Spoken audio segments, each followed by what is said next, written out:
आप लोग कक्षा के अंत में जो है क्या सीख जाओगे, हमारे भारतीय संविधान के आधार स्तंभ क्या है, जानोगे या नहीं? थोड़ा सा ऊंची आवाज में, जानोगे या नहीं? लास्ट में क्वेश्चन होगा, लास्ट में क्वेश्चन होगा, उसका जवाब भी आप लोगों को देना होगा। इसलिए आप लोगों का आंख कान नाक सब ओपन करके रखो। जो भी इंपॉर्टेंट पॉइंट बताएंगे तुरंत फटाक से कॉपी में क्या कर लो, लिख लो। तो आज मैं कुछ महत्वपूर्ण जो है हमारे भारतीय संविधान, हमारा भारत का संविधान किसके ऊपर टिका हुआ है, कैसे काम करता है, इसकी प्रक्रिया क्या है, ये सारी चीजों के बारे में आप लोगों को व्याख्यान रूप से बताऊंगा। ध्यान से आप लोग देखते रहें। सबसे पहले तो मैं बताना चाहूंगा हमारा जो भारतीय संविधान है वो 3 चीजों पर टिका हुआ है। एक होता है हमारा कार्यपालिका, एक होता है विधायिका और एक होता है न्यायपालिका। लिख दूं?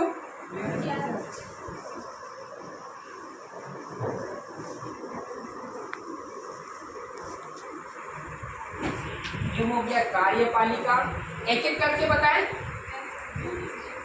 अब देखो ये कार्यपालिका है, सबसे पहले क्या है? कार्यपालिका। उसके बाद आता है विधायिका,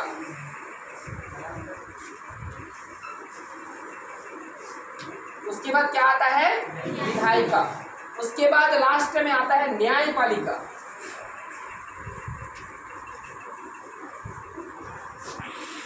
उसके बाद आता है न्यायपालिका। ये हमारे भारतीय संविधान की क्या है? 3 आधार स्तंभ, जिसके 3 महत्वपूर्ण अंग, जिसके बगैर जो है हमारे भारतीय संविधान को चलाया नहीं जा सकता। तो सबसे पहले मैं आप लोगों को बताना चाहूंगा ये कार्यपालिका कैसे काम करता है, विधायिका कैसे काम करता है और हमारा न्यायपालिका कैसे काम करता है। ये तीनों का जो है कार्य अलग अलग प्रकार से होता है। सबसे पहले तो हमारे भारतीय संविधान को चलाने के लिए क्या बनाना पड़ता है? नियम। और वो कहाँ बनता है? विधायिका में बनता है ना। तो विधायिका में जो भी नियम बनता है वो नियम को करवाने का काम कौन करता है? कार्यपालिका। कार्यपालिका करता है। तो ये आप लोगों को एकदम स्पष्ट होना चाहिए, किसी प्रकार का कोई जो है डाउटफुल नहीं रहनी चाहिए, ठीक है।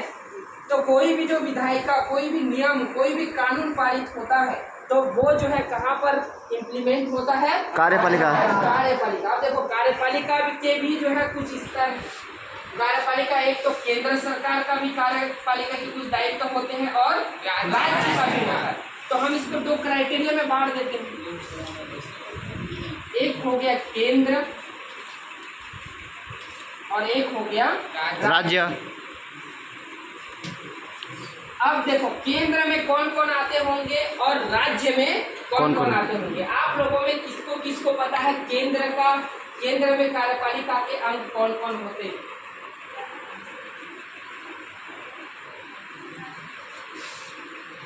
आप केंद्र में कार्यपालिका के कौन कौन होते हैं अंग?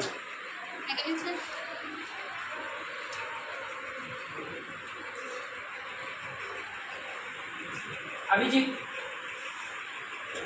केंद्र में कार्यपालिका के कौन कौन अंग होते हैं? राष्ट्रपति, प्रधानमंत्री, मंत्रिमंडल और ठीक बोला। सबसे पहले हमारे देखो केंद्र और राज्य में आप लोगों को डिफरेंस पता होना चाहिए। केंद्र का मुखिया कौन होता है? राष्ट्रपति। केंद्र का हेड ऑफ डिपार्टमेंट कौन होता है? राष्ट्रपति।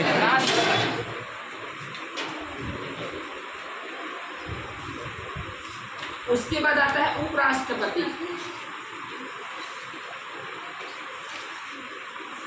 उसके बाद आता है प्रधानमंत्री।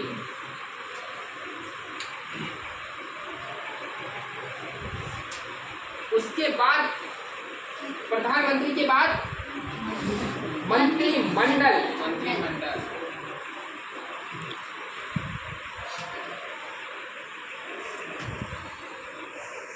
देखो केंद्र में सबसे पहले कौन आता है? राष्ट्रपति। दूसरे में उपराष्ट्रपति। तीसरे में प्रधानमंत्री। चौथे में हाँ मेरे ख्याल से राष्ट्रपति। राष्ट्रपति के बारे में आप लोगों को बहुत अच्छे से पता होगा, उपराष्ट्रपति के बारे में अच्छे से पता होगा, प्रधानमंत्री के बारे में पता है और मंत्रिमंडल के बारे में। तो मंत्रिमंडल क्या होता है? मंत्रिमंडल के भी कुछ क्राइटेरिया होते हैं। एक होता है कैबिनेट मंत्री, एक होता है राज्य मंत्री और एक अन्य उपमंत्री होते हैं। तभी जो है उनको अपने अपने दायित्व दिए जाते हैं और वो अपने दायित्व का निर्वहन करते हैं। तो यहाँ पर लिख देते हैं, एक तो किसमें बांट देते हैं? कैबिनेट, उसके बाद एक बार देते हैं राज्य मंत्री और एक बार देते हैं उपमंत्री। ये इसके 3 क्राइटेरिया होते। अब आप लोग को ये भी जानना है कौन स्थायी होते हैं और कौन अस्थायी होते हैं। किसको किसको पता है? कौन कार्यपालिका के स्थायी अंग होते हैं, स्थायी सदस्य होते हैं और कौन अस्थायी, इसके बारे में आप लोगों को पता होनी चाहिए। ये तो जितने भी मंत्रिमंडल है ये लोगों का चुनाव होते रहता है, परिवर्तन होते रहता है, चुनाव होते रहता है, बदलते रहते हैं। तो ये लोग स्थायी है क्या? स्थायी नहीं, अस्थायी। तो स्थायी कौन होंगे? स्थायी कौन होंगे? आप करेंगे। स्थायी कौन होंगे? आप लोग को मैं शुरू से बता रहा हूँ, अपना बुद्धि और विवेक का प्रयोग करना है ताकि जो है आप थोड़ा सा अच्छा बेहतर परफॉर्मेंस कर सकें। बैठिए। तो आप लोग को मैं बता देता हूँ स्थायी कौन होता है और अस्थायी कौन होता है। तो स्थायी में जो प्रशासनिक सेवा हमारे भारत के द्वारा IAS, IFS बड़े बड़े जो टॉप लेवल के व्यक्ति होते हैं वो लोगों का सेवा अवधि परमानेंट रहता है 60 या 65 वर्ष का कार्यावधि। तो वो लोग क्या हुए? स्थायी। और ये जितने भी लोगों जो नेता लोग हैं अस्थायी। ये लोग को सिर्फ 5 साल का मिलता है, 5 साल के बाद फिर चुनाव होते हैं, फिर दूसरा कोई सत्ता आता है, फिर उनके मंत्री होते हैं, फिर मंत्रिमंडल का गठन होता है, उसके बाद जो है फिर उनको दायित्व दिया जाता है। तो वो कौन से हुए? अस्थायी। आप लोग का चैप्टर में 1000 बार आएगा बीच बीच में, तो आपको इसको भूलना नहीं है। हमेशा मैं आप लोगों को बीच बीच में ये क्वेश्चन करते रहूंगा, ये क्वेश्चन का आंसर आप लोगों के पास होना चाहिए। अब आगे बढ़ते हैं। अब राज्य, हम सब कहाँ रहते हैं? छत्तीसगढ़ राज्य में रहते हैं और छत्तीसगढ़ राज्य का हेड ऑफ डिपार्टमेंट कौन होता है? राज्यपाल। राज्यपाल होता है। Very good. तो यहाँ पर क्या आ जाएगा? राज्यपाल। राज्यपाल आ जाएगा। राज्यपाल के बाद राज्यपाल कहाँ होता है? नहीं होता। राज्यपाल के बाद आता है मुख्यमंत्री। राज्यपाल के बाद मुख्यमंत्री। ये तो राज्य में क्या है? राज्यपाल है, मुख्यमंत्री है, उसके बाद कुछ उपमंत्री। तो ये क्या है? राज्य के कार्यपालिका के महत्वपूर्ण अंग हैं और ये केंद्र के महत्वपूर्ण अंग हैं। किसके? कार्यपालिका। दिमाग में घुस रहा है? Yes and no? ठीक। आगे बढ़े। आगे हमारा क्या है? विधायिका। विधायिका। और आप लोगों को शुरुआत में मैं बता दिया था विधायिका में विधि बनता है, नियम बनता है और इसी नियम को पारित करने के लिए कौन कार्य करता है? कार्यपालिका। ठीक। तो विधि कहाँ बनते हैं? कौन बनाता है? अब इसके भी 2 क्राइटेरिया बन जाएगा, एक केंद्र और एक राज्य। किसको किसको केंद्र के बारे में पता है? हाँ बताइए। केंद्र में विधि का निर्माण कौन कौन करते हैं? एक सांसद के द्वारा। हाँ, तो हम यहाँ पर इसको 2 डिवाइड कर देते हैं। एक हो गया केंद्र और एक हो गया राज्य। अब देखो ये केंद्र में कौन कौन काम करते हैं और राज्य में कौन कौन काम करते हैं। तो केंद्र में कौन करता है? लोकसभा, राज्यसभा। केंद्र में संसद। केंद्र में संसद। यहाँ पर केंद्र हो गया और यहाँ पर राज्य, ये उसकी क्या हो गए। तो केंद्र का जो हेड है वो होता है संसद। वो क्या होता है? संसद। संसद के नीचे भी 2 आता है। किनको किनको पता है?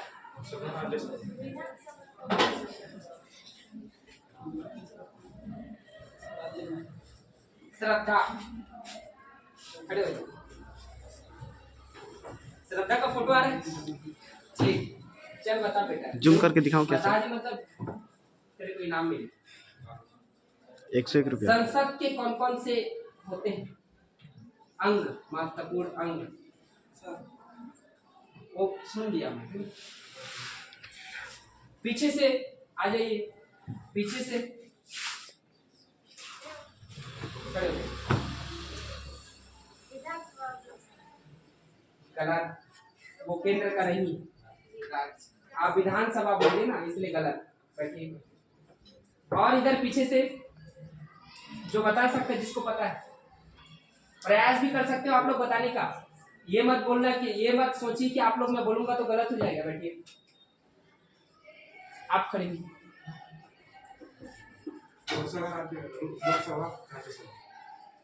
लोकसभा और राज्यसभा, ये जो है केंद्र के दो महत्वपूर्ण अंग हैं। तो यहाँ पर हो गया, एक हो गया लोकसभा और एक हो गया राज्यसभा।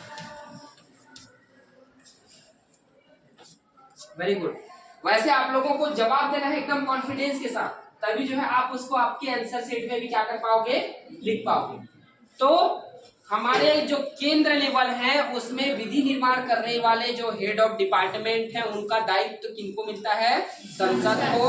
और संसद के नीचे दो ये प्रमुख अंग है, एक है लोकसभा और एक है राज्यसभा। उसके बाद उसी प्रकार से राज्य में भी होता है, उसी प्रकार से राज्य में भी होता है। तो राज्य का कौन होता है, राज्य में होते हैं विधानमंडल। राज्य में क्या होते हैं, विधानमंडल। और ये विधानमंडल के नीचे दो आते हैं, विधानमंडल के नीचे दो और आते हैं, एक होता है विधानसभा, एक होता है विधान परिषद। एक होता है विधानसभा और एक होता है विधान परिषद।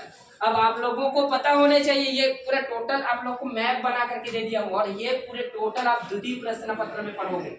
इसके जितने भी चीज लिखे हुए हैं हर एक चीज का आप बारीकी से विस्तृत जो है आप लोग अध्ययन करोगे और यहाँ पर बताया जाएगा और आप लोग भी बताओगे। बता दिए, खाली एक कान से सुनना दूसरे कान से निकालना ये पढ़ाई नहीं होता। आपको यहाँ पढ़ने के बाद, पढ़ाने के बाद घर जाके थोड़ा सा और गहन अध्ययन करना है, उसके बाद आकर के यहाँ बोलना है ना। तो विधानमंडल में इसके नीचे दो और अंग जुड़े हुए हैं, एक होता है विधानसभा और एक होता है विधान परिषद। तो ये हो गया हमारा विधि निर्माण करने वाले केंद्र के कुछ डिपार्टमेंट और राज्य के कुछ डिपार्टमेंट। तो आप लोग को इतना तो आप लोगों के खोपड़ी में घुस गया होगा कि विधायिका का दायित्व तो होता है विधि का निर्माण करना, नियम का, और ये नियम का पालन करवाने वाला कौन है, कार्यपालिका है। और एक हमारे पास महत्वपूर्ण लास्ट जो बच गया। अब ये सारे चीजों में किसी को कुछ भी कार्य करने में परेशानी हो रही है, कोई नियम को लागू करवाने में कोई समस्या हो रही है, प्रजातंत्र लोकतांत्रिक व्यवस्था को सुचारू रूप से चलाने में कोई व्यवधान उत्पन्न हो रही है, तो ये लोग किसकी शरण लेते हैं, न्यायपालिका की शरण लेते हैं। तो न्यायपालिका का हेड ऑफ डिपार्टमेंट कौन होता है, कौन बताएगा? न्यायपालिका में हेड ऑफ डिपार्टमेंट, हालांकि इसको ऐसा भी क्राइटेरिया में नहीं बांटा गया है, लेकिन इसको एक निश्चित क्रम में रखा गया है, एक निश्चित क्रम में रखा गया है। जहां जो है आपको सही न्याय नहीं मिला तो आप जो है ऊपर लेवल के कोर्ट में जाकर के आप अपना गुहार लगा सकते हो सही न्याय पाने के लिए, है ना। आप ब्लॉक कोर्ट गए, ब्लॉक कोर्ट में आपको यदि नहीं मिला, डिस्ट्रिक्ट कोर्ट गए, डिस्ट्रिक्ट कोर्ट में आपको नहीं मिला तो फिर आप आगे फिर हाई कोर्ट का शरण लेते हैं, हाई कोर्ट में भी नहीं मिला तो हम फिर सुप्रीम कोर्ट। तो पता तो चल गया जी। तो सबसे ऊपर में क्या है, सुप्रीम कोर्ट, नाम से ही है सुप्रीम, है ना। फिर नीचे वाले कैटेगरी में कौन आता है, हाई कोर्ट। उसके बाद नीचे वाले क्रम में डिस्ट्रिक्ट कोर्ट, नीचे वाले क्रम में डिस्ट्रिक्ट कोर्ट, ये हो गया। ये एक निश्चित क्रम में है। आप डिस्ट्रिक्ट कोर्ट में आपको यदि सही न्याय नहीं मिला तो आप जो है हाई कोर्ट का शरण ले सकते हैं।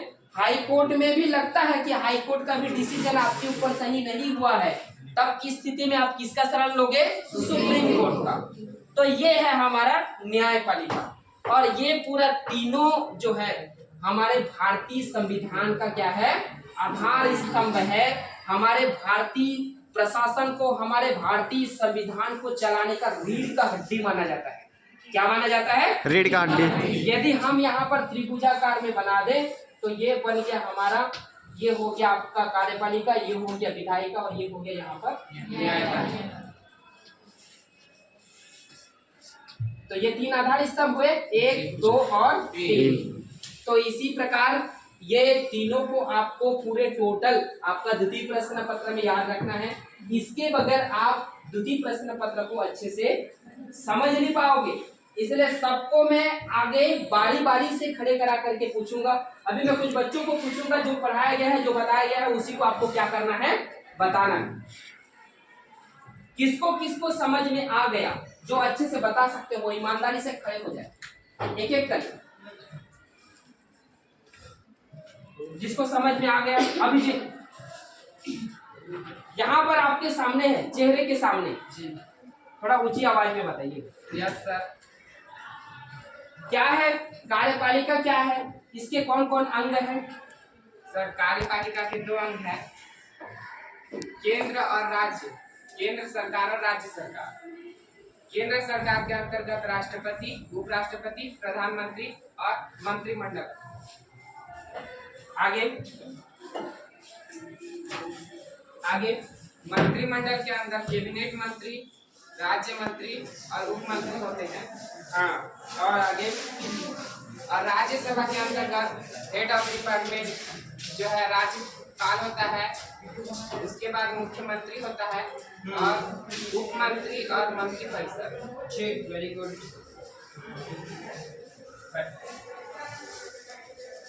पीछे से एक जने कोई खड़े हो जाइए, आप खड़े हो जाइए। हाँ, विधायिका को बताइए क्या है विधायिका? सर विधायिका को 2 भाग में बांटे गए हैं। पहला केंद्र सरकार, जिसके नीचे हाँ, कौन कौन काम करते हैं? संसद के नीचे लोकसभा और राज्यसभा। लोकसभा का क्या क्या है और राज्यसभा क्या है? लोकसभा